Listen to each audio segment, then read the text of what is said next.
Sabe aquelas perguntas que parecem simples, mas que no fundo são bem desconcertantes? Pois é, a que a gente vai explorar hoje é exatamente uma delas. Foi feita há mais de 2000 anos, mas olha, ela diz muito sobre como a gente lida com o extraordinário, principalmente quando ele aparece onde a gente menos espera. Pensa um pouco comigo. Por que algo ou alguém que é muito familiar pra gente pode, às vezes, acabar gerando desconfiança ou até um certo desprezo? Essa dinâmica, que é super-humana, é a chave pra gente entender a história incrível que tá prestes a se desenrolar. Então, vamos montar o cenário. Jesus, que já estava ficando famoso pelos seus ensinamentos e milagres, decide voltar para casa, lá para Nazaré. E não era uma cidade qualquer, não. Era o lugar onde todo mundo viu ele crescer. Dá para imaginar a expectativa no ar, né? A curiosidade no rosto de cada vizinho. Imagina só a cena. É sábado, Jesus entra na sinagoga e, para onde quer que ele olhe, só tem rosto conhecido. São as pessoas que viram ele correndo na rua, crescendo, a mãe dele, os irmãos. Tá todo mundo ali. E quando ele se senta, pronto, todos os olhos se viram para ele, cheios de expectativa. E aí, a cerimônia começa. O que acontece em seguida é impressionante, porque a primeira reação da galera não é de desconfiança, não.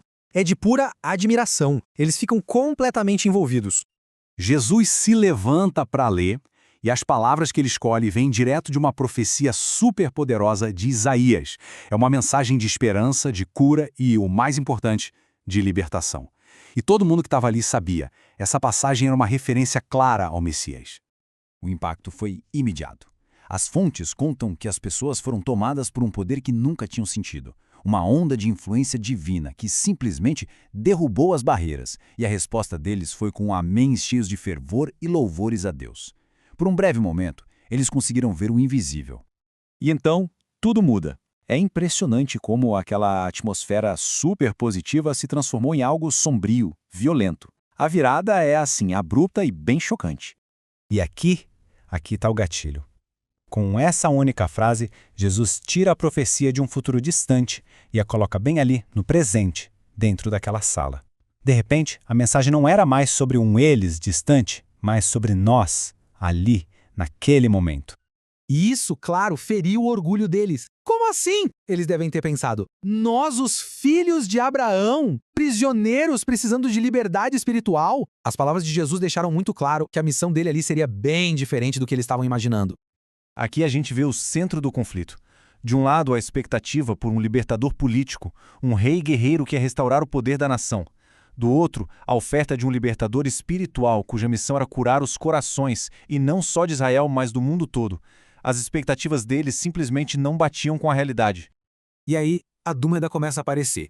E ela vem na forma dessa pergunta cheia de desdém. Eles conheciam ele? Viram ele trabalhando com o pai José? Conheciam a família toda? Como é que este homem comum, esse vizinho, podia ser o prometido? A familiaridade virou uma barreira para a fé. Agora vamos mergulhar um pouco mais fundo. O que estava por trás dessa rejeição tão violenta? Não foi uma coisa do nada, sabe? Foi uma escalada que tinha raízes bem profundas no orgulho e na incredulidade daquele pessoal. Olha só a rapidez com que tudo desmoronou. A dúvida leva a um confronto direto. Jesus, sabendo o que eles estavam pensando, lembra que os profetas Elias e Eliseu ajudaram estrangeiros e não israelitas em tempos de incredulidade. Isso foi como jogar sal na ferida do orgulho nacional deles. A fúria explode, e a mesma multidão que o aplaudia agora quer matá-lo.